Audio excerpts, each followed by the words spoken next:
From the festival floor, I'm Danny Washington, and we brought up one of our young research scientists who flew in all the way from Toronto, Canada to be with us today. Samantha Yammine, aka Science Sam, is here, and you had a stage show today, didn't you? I did, and it was with this incredible person. You might know her. I don't know. Who is it? Oh my goodness, yes. Sam and I both hosted a stage show today together, and we had a great time. It was just talking about science communication and our journey and how both of us on our separate different paths, have kind of converged into this idea and this field of science communication. So why don't we jump into that first? Tell me, how did you get into SciComm and why are you putting energy into this? Yeah, the funny thing was what we mentioned at the start of our talk was that I had organically kind of started communicating science because I just was so excited about it. I was bursting with so much enthusiasm. I was like, I gotta put this somewhere.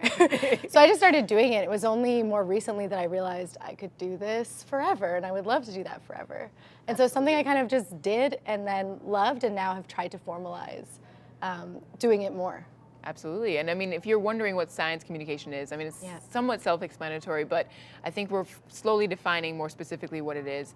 It's really about just explaining science in a fun, engaging way using different types of platforms, right? So whether it's a YouTube channel or a Twitter account or science writing, I mean, that's all a part of science communication. And thankfully, we live in the digital age, so we have plenty of platforms to work with. And Sam is one of those scientists who are willing to put in the time and effort and energy to communicate her research. And so your work in neuroscience, so awesome. Yes. Like the pictures you post on Instagram.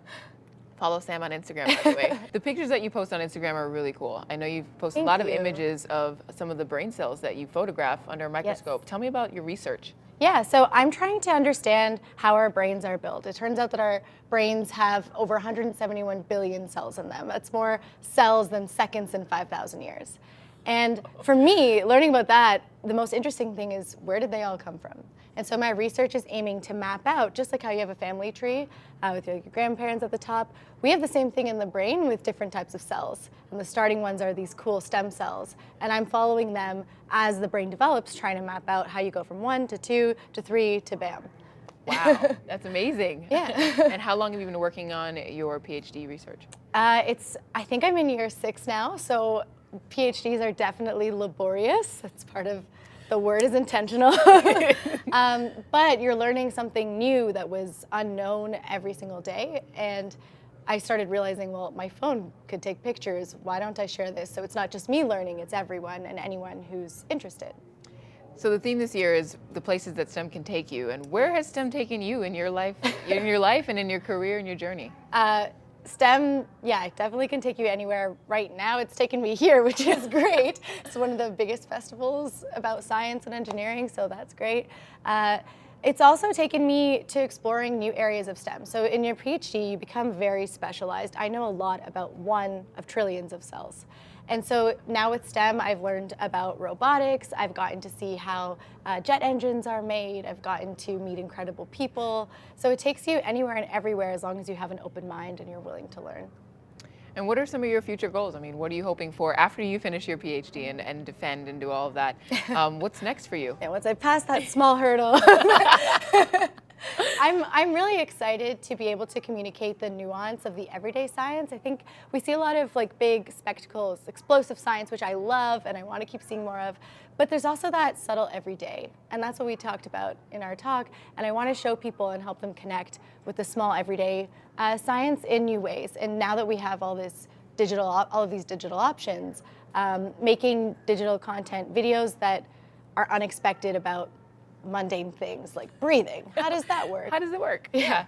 So I want to do more of that. But that's truly all of these different ways. Absolutely. I mean, that's the beauty of STEM is that you can ask questions even if you consider them mundane, but they're really fascinating when you take a closer look and you see everything that goes behind a function of a cell or looking at how an animal lives in its ecosystem. I mean, there's so much to learn about the world around us. And any question you can think of could be broken down into 1,000 questions. And each of those tiny parts is a whole PhD. Like, we just get so focused in. And that lets you see beauty in every aspect of the world, which is why I think science is worth protecting and pursuing. Absolutely. And then what piece of advice would you give one of these young people out here, who are here at the festival wanting to follow your path and do what you do? Yeah, I think it's so important to remain curious and remain passionate and let yourself explore those curiosities without all the other stuff that goes with it. And I think in order to do that, we need to make sure that we support one another and that we find good champions, not just role models, people who advocate for you and help push you forward. So figure out what you're passionate about right now, today. Don't worry about 10 years from now, right now, today, and do that and follow that, iterate, keep trying it. And if it changes tomorrow, that's okay. That's science changes. Great. Yeah. Absolutely. That's a great piece of advice. So Sam, let us know how we can follow you online, and we definitely want to follow your path and what's happening next for you. So let everybody know. Thank you. You can find me on Instagram as science.sam, and on Facebook, Twitter, basically everywhere else, I'm Hey Science Sam. So do say hey, ask me your questions, tell me what you're curious about, and let's talk more about the awesomeness that is science. Here at SciFest, we're all about supporting one another, especially when it comes to researchers and science communicators and people who are just simply passionate about science and STEM all in one place. This is where we do that. And so make sure you come out and join us this weekend.